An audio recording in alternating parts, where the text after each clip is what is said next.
Macarena tiene miles y miles de atractivos. Yo cada vez que doy vueltas y conozco Macarena, más me enamoro. Y estoy muy contento de vivir en el municipio ahora de La Macarena. Se respira un poco de aire, de tranquilidad, de paz, un sueño moderado a lo que se vivía antes. Esto fue un territorio de guerra. La Macarena colocó muchas familias, aportaron sangre a este proceso. Llegué a La Macarena porque mis padres tuvieron la fortuna hace 40 años de venir aquí a esta zona cuando todavía no se llamaba La Macarena, sino El Refugio. Entonces tuve la fortuna de llegar con ellos y aquí me quedé. Y estoy muy contento de vivir en el municipio ahora de La Macarena. Los primeros colonos que se establecieron en el refugio, como se le conocía a La Macarena en 1953, provenían en su mayoría del Caquetá. En 1960, La Macarena fue inspección de policía de San Juan de Arama, luego lo fue de Vistahermosa y en 1980, por medio de la Ordenanza 11 del 18 de noviembre, se le dio la categoría de municipio. Fue en esa época cuando verdaderamente no solo supimos de la presencia de la FARC aquí en nuestro territorio, sino que nos tocó vivir y compartir con ellos como autoridad para esa época, porque quiero decir que toda la presencia institucional, desde el mismísimo momento en que se dio el proceso de la zona de despeje, esa autoridad se perdió. En 1998, el entonces presidente Andrés Pastrana resolvió otorgar más de 42.000 kilómetros cuadrados al grupo guerrillero de las FARC-EP con el propósito de adelantar negociaciones de paz. Le ordené a las fuerzas militares un estricto seguimiento de inteligencia para determinar con exactitud los hechos realizados por las FARC en la zona de distensión en contravía de lo acordado. La zona de distensión o la zona de despeje comprendió la entrega de los municipios de La Uribe, Mesetas, Vistahermosa, San Vicente del Caguán y La Macarena. Por lo menos cuando estuvo el despeje ellos hicieron vías de carreteras, vías de hecho de obra de mano de ellos con la gente y con el campesino, con las juntas comunales porque le tocaba trabajar. Iban a las veredas y convocaban a las veredas y le tocaban ponerse a trabajar. Pero era obligado y se hicieron vías. Por ejemplo, aquí se mejoró esta vía de San Vicente. Se hizo esta vía que va a Vistahermosa y se hicieron ese puente que hicieron en Yarumales, que lo tumbó el gobierno, borbandeó el puente, un puente que había hecho la FARC. Cuando estaba la época de la zona de extensión, esto fue un área de las que se despejaron, ahí sí hubo un problema bastante crítico con la autoridad entre la FARC y la alcaldía, pero que realmente después de se acabó esa zona de extensión, realmente nosotros tomamos retomamos los dispositivos de seguridad, pero la autoridad siempre ha sido de la alcaldía. Yo como docente en el año 2000 viví el proceso de paz aquí con la FARC y nosotros fuimos afectados porque al inicio los comandantes de la FARC querían tener muchas charlas con los estudiantes y cada nada nos invitaban, venían a hacer reuniones acá y tuve la oportunidad de hablar con los comandantes, especialmente con el Mono Jojoy, de pedirle que buscaran otras estrategias, que los muchachos no nos los involucraran tanto en las reuniones porque estamos perdiendo, digamos, tiempo en las clases académicas y se llegó a unos acuerdos con ellos porque nos están afectando demasiado. En la institución educativa Nuestra Señora de la Macarena, el profesor José David Yate recuerda que durante las negociaciones de paz con el expresidente Andrés Pastrana, vio al menos 500 niñas y niños que ingresaron a las FARC. Muchos de ellos lo hicieron voluntariamente debido a las buenas condiciones de vida que aparentaba tener la guerrilla. Esto fue un territorio de guerra. La FARC venía en un crecimiento. en la zona de extensión, y ahí llega a su punto de inflexión y comienza la caída en picada en los últimos 10 años, de aproximadamente 9.000 bandidos que habían acá, 9.000, 9.500 bandidos, a caer 1.500 acá en esta región. El Plan Patriota, ejecutado en el primer gobierno de Álvaro Uribe Vélez, se consolidó como una estrategia para retomar el poder del ejército en los departamentos del Caquetá, Meta, Guaviare y Putumayo. Este plan se convirtió en la ofensiva más grande contra las FARC, que para ese entonces habían ampliado el dominio del territorio debido a la zona de despeje. Cuando yo llegué acá en el 2009, sí, todavía había el flagelo del miedo, el terror, el suspenso por la presencia del grupo de la FARC que aún todavía pues públicamente operaban. Yo fui una de las personas que sufrí los embates de este conflicto. De hecho, en la actualidad soy víctima y me afectó en el hecho que tuve que sacar mis 2 hijas de la noche a la mañana de aquí de nuestro municipio a la ciudad de Granada y a la ciudad de Villavicencio porque habían serias intenciones de llevárselas para vincularlas en las filas en esa época de esta guerrilla. Durante el conflicto, la riqueza de la sierra y la belleza del municipio fueron restringidas por cuestiones de seguridad y el turismo, que podía haberse convertido en un foco de desarrollo, no se pudo explotar a lo largo de esos años. El hecho de que viniera un extranjero aquí, pues para nadie es un secreto que en la época del conflicto no, era bastante difícil. Había el temor generalizado, no solo a nivel de otros países, sino también a nivel nacional, de querer venir a la Macarena por el temor a un secuestro, por el temor a una extorsión o por temor cualquier eventualidad que pudiera pasar aquí en la cabecera. Hoy el panorama después de haberse firmado la paz es otro. Por lo menos tenemos una tranquilidad ya en el proceso de salir a los campos.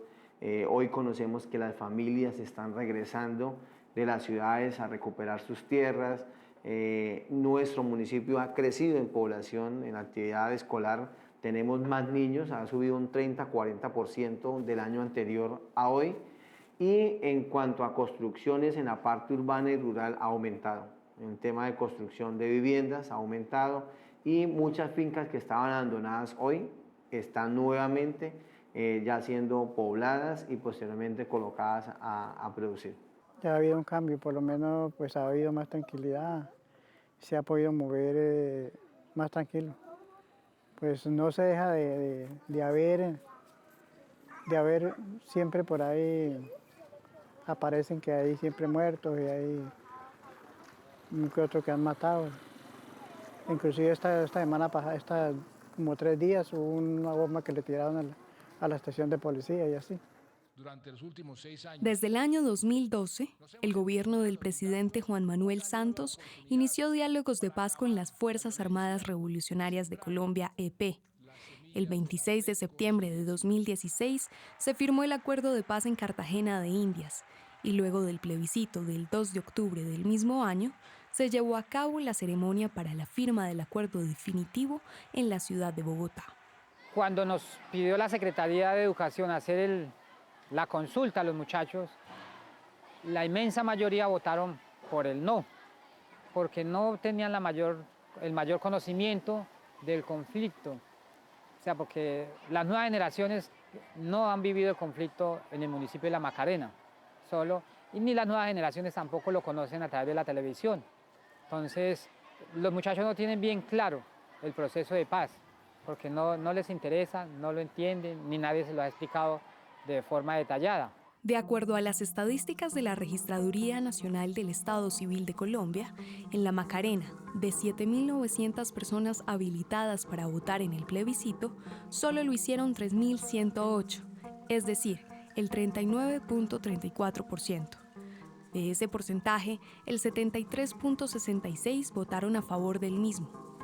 Dichos resultados son coherentes con algunas acciones de reconciliación que no solo se han realizado en el municipio de La Macarena, sino en el departamento del Meta.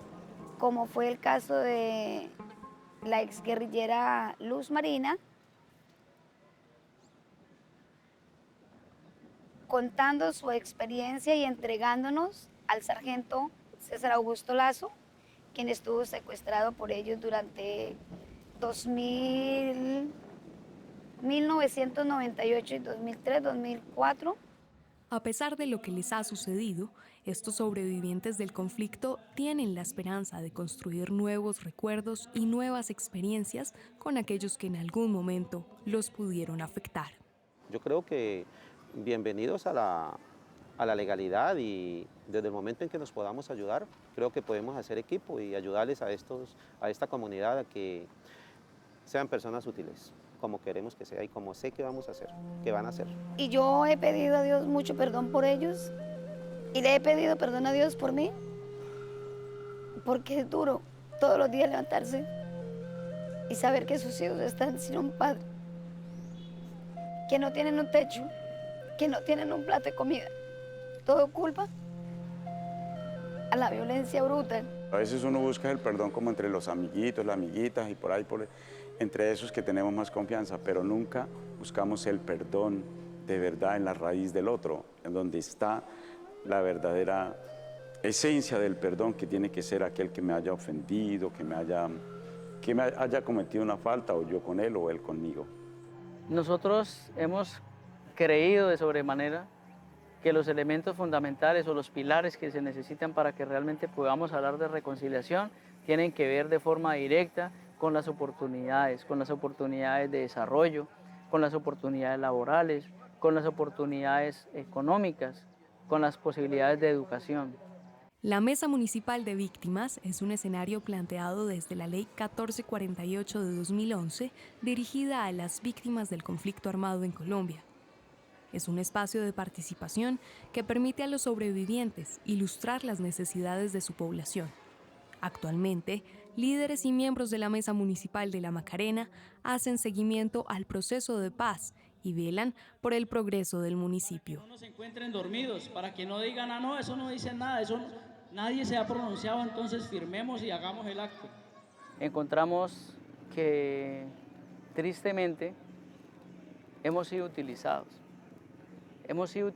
para un proceso de paz, donde simplemente se configura el tema de víctimas, pero que ahora ya se firmó el acuerdo y es más, se aseguró ese proceso hasta el 2032, y entonces resulta que la ley de víctimas, que es la 1448, que tiene como caducidad 2021, es un elemento que ya está por finalizar. Aparte de que esos acuerdos se hagan una realidad, que también el Estado se preocupe por traer a nuestra zona, a nuestros campos, por traer inversión social. Porque la verdad nosotros que reclamamos, y más que todo en esta región, que haya presencia institucional, pero nosotros aquí no necesitamos que nos llenen el municipio de más policías y de más soldados. Nosotros necesitamos es que este municipio nos lo llenen de inversión, que nos lo llenen de maquinaria agrícola, que nos lo llenen de tractores, que nos lo llenen de nuevas propuestas agrícolas. En el municipio de La Macarena se adelantan acciones para beneficiar a quienes han sufrido los efectos del conflicto. También se toman medidas para sustituir los cultivos ilícitos que se establecieron en el territorio desde la década de los 70 y que han sido otra causa de esta guerra. Con el gobierno nacional también hemos avanzado muchísimo. Ahora se hizo la firma de 2.800 familias en toda esta jurisdicción entre La Uribe, La Macarena y Vistahermosa para dejar la coca y pasarse a cultivos lícitos en nuestro municipio, como es la ganadería, el cacao y todo lo que tiene que ver con pan coger. El municipio no solo debe estar preparado para esas nuevas actividades, sus habitantes también tendrán que convivir con quienes entregaron sus armas para reincorporarse a la vida civil. Yo considero que esto no se logra tan de la noche a la mañana, mas sin embargo, nosotros como municipio, aun cuando todavía no estamos preparados, sí podemos iniciar el proceso de preparación para ayudarle a estos excombatientes a que se reintegren a la vida civil a que no vuelvan a delinquir y a que se conviertan en personas útiles a la sociedad. ¿Y eso cómo lo logramos? Pues lo logramos con mayor presencia institucional aquí en nuestro municipio. Y nos han dicho, queremos ser gente buena, queremos cambiar. Ese es un aporte y nosotros aportarle a ellos lo que nosotros tenemos de acogerlos. Darle la oportunidad en el ámbito civil y en el ámbito de la sociedad que goce de buenos principios como buenos colombianos. Hablando con ellos, coincidimos en que nosotros tenemos que generar un proyecto donde podamos visualizarlo en el futuro, que tenga unas bases sólidas. Ese es el punto que estamos hablando en este momento del sachainchi como una alternativa. Es un producto agrícola, pero que de él se extrae un aceite, que es un aceite comestible. Tenemos ya un conocimiento un poquito más amplio sobre el tema, y lo que hemos podido compartir con ellos es que definitivamente es una alternativa muy viable. Digamos que en este proceso que llevamos de posconflicto han sido muchas las mesas donde podemos sentarnos las víctimas, victimarios, instituciones y FARC. Y esos escenarios han servido para de alguna manera ir mostrando todo aquello que la guerra no dejaba ver. Hoy digamos que inclusive los mismos escenarios que en su momento fueron usados para temas de conflicto o en general para temas de guerra, son digamos que una alternativa que vemos como apuesta, obviamente, a un turismo de memoria histórica, a una apuesta que se debe hacer con responsabilidad y con respeto tanto para las víctimas como para la comunidad en general. En la vereda Playa Rica, ubicada aproximadamente a 2 horas de la cabecera municipal de La Macarena, se encuentra el Espacio Territorial de Capacitación y Reincorporación Urías Rondón, espacios regulados a través del Decreto 2026 de 2017, que tienen como objetivo brindar herramientas que permitan una efectiva reintegración a la vida civil de los excombatientes de las FARC. Yo soy consciente que tanto la FARC como el Estado, las fuerzas militares, hemos cometido fallas, errores. Entonces se trata de que el pueblo conozca la verdad. Aquí no se trata de meter a la cárcel un congresista, no se trata de meter un empresario, un político, no. Esto fue la guerra. Durante este conflicto hubieron muchas fallas, muchos errores, de lado y lado, de parte y parte. Entonces se trata de la reconciliación. Es ya parar, mirar lo que se hizo malo para no volverlo a cometer. En este territorio, los excombatientes están siendo capacitados en áreas como acuicultura y ebanistería. Llegué acá porque quería conocer, quería saber si lo que decían de la parte de la guerrilla era cierto, que eran atroces, que eran unas personas terribles, y me he llevado la impresión de todo lo contrario. Lo que le di al principio, personas temerosas, personas que nunca han salido, personas que hasta cierto punto no conocen civilización, personas que solamente han estado en su entorno, y por eso es que no quieren ellos salir de acá. ¿Por qué? Porque ellos tienen temor de enfrentar cosas en la calle. He aprendido harto, ya tiene uno también un bagaje de conocimiento sobre un perfil de proyecto, ¿cierto? Que eso es muy importante, que uno está, pues me considero que yo estaba muy atrasado en eso y ya he adelantado harto en eso.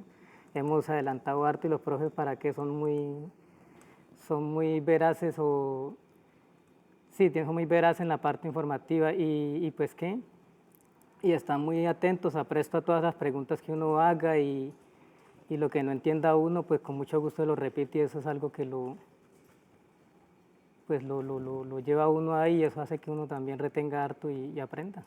Luego de la firma del acuerdo de paz, los excombatientes han tenido que adaptarse a unas condiciones de vida distintas a las que estaban acostumbrados. En algunos casos, estas no han sido más favorables que las que encontraban en la selva. Pues lo que se acordó en La Habana era que nos hacían unos espacios, unas habitaciones dignas para vivir nosotros. Desafortunadamente no, esto quedó a medias. Acá no nos hicieron bien lo de la petar, no hicieron bien lo de las aguas residuales, el restaurante. Como usted puede ver, las construcciones quedaron a medias, no aforraron bien las piezas. Y así sucesivamente. Hay muchas cosas que el hogar infantil, la recesión, todo lo que se acordó en La Habana, que era para lo de las construcciones, no quedó bien, quedó a medias. Los cambios más drásticos, como la parte de salud, porque yo soy licenciado de guerra y aquí me ha tocado enfrentarme a unas cosas que uno nunca, pues, en la vida interna, cuando vivía en la montaña, pues pues uno cuando estaba enfermo y nada, cuidando al médico, el médico le pedía a uno, le decía a uno qué tenía y el malestar y no le da la pasta. Aquí es una pela de trámites que eso, y aquí a nosotros nos toca salir a Florencia, y a Florencia se gasta un poco de plata uno. Para ir uno a una cita médica que no le den droga ni nada de eso, pues, gracias que a uno aquí que lo receta el médico y ya. Aquí tengo una parejita, unos muchachos, Ever y Gina, y ellos han hecho, el muchacho ha hecho aproximadamente 80 cirugías, la muchacha como 50. Y a propósito, vamos mañana a hacerles una cirugía a un muchacho Hermídez, vamos a operarlo de una hernia, ya que el gobierno, llevamos para 2 años y no ha solucionado ese problema. Algunos excombatientes han comenzado a hacer sus sueños realidad, como Daniel Salazar, quien actualmente se dedica al diseño, fabricación y venta de calzado, conocimientos que adquirió durante los 10 años que estuvo recluido en un centro penitenciario. Estas máquinas eran las mismas que se utilizaban cuando estaban en el monte para hacer pecheras, para hacer las cartucheras para las peinillas, para hacer todo lo que necesitábamos dentro del monte, porque nosotros hemos también sido, nos abastecemos nosotros con lo mismo que nosotros construimos. Por ejemplo, nosotros mandábamos a comprar el cuero y hacíamos las cartucheras para los proveedores de los fusiles o las cartucheras para las pistolas, nosotros mismos por nuestra propia cuenta.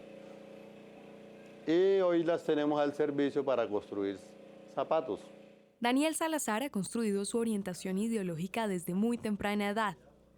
El llamado a alcanzar sus ideales lo llevó a ingresar a las filas de la Juventud Comunista y posteriormente a las Fuerzas Armadas Revolucionarias de Colombia a la edad de 15 años.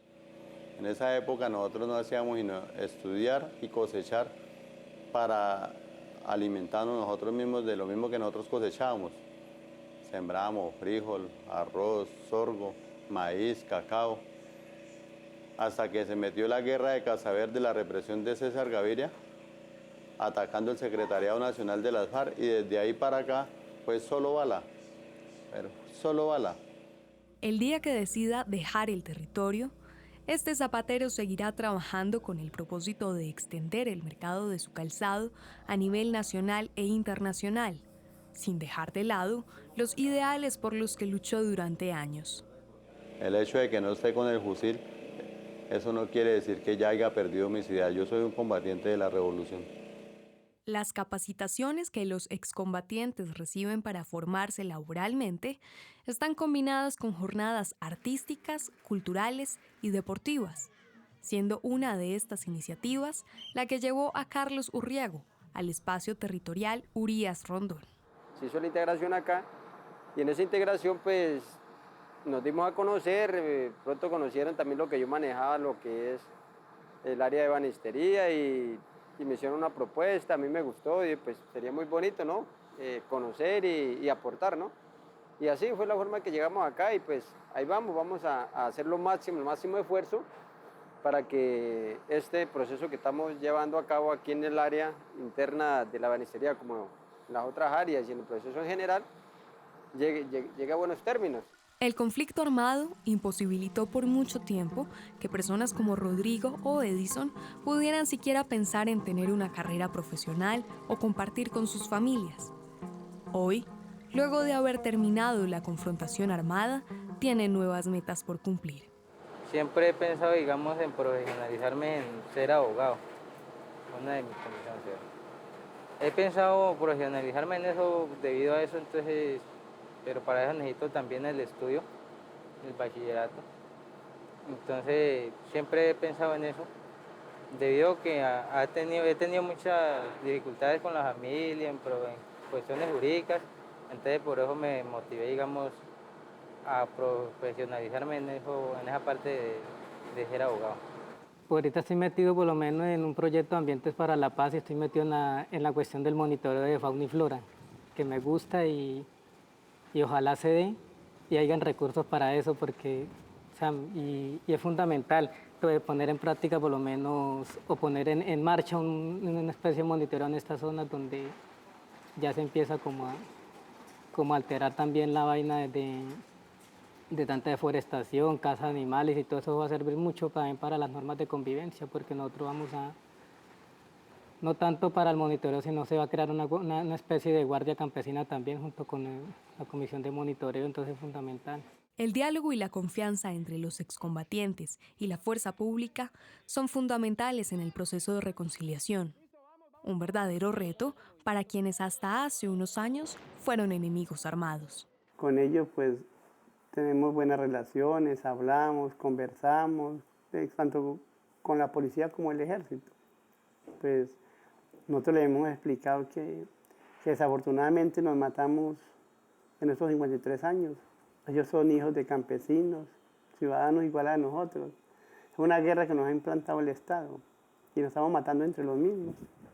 Entonces, pues con algunos pues hemos hablado y nos entendemos en ese tema, en las cuestiones de que toca parar la guerra, que lo que hubo fue un error matando entre nosotros mismos.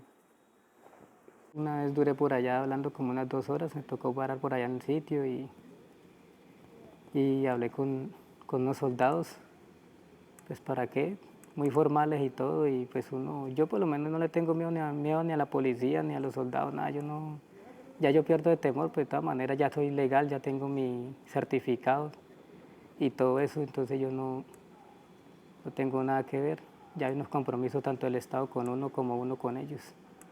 En esos espacios territoriales hay una figura que se llama la carpa azul.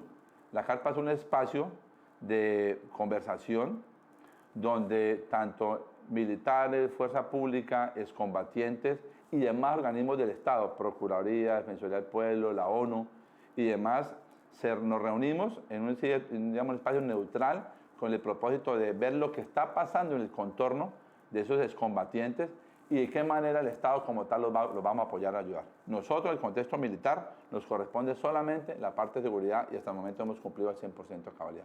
El artículo 217 de la Constitución Nacional establece que el país tendrá para su defensa permanente a las fuerzas militares, es decir, al Ejército, la Armada y la Fuerza Aérea.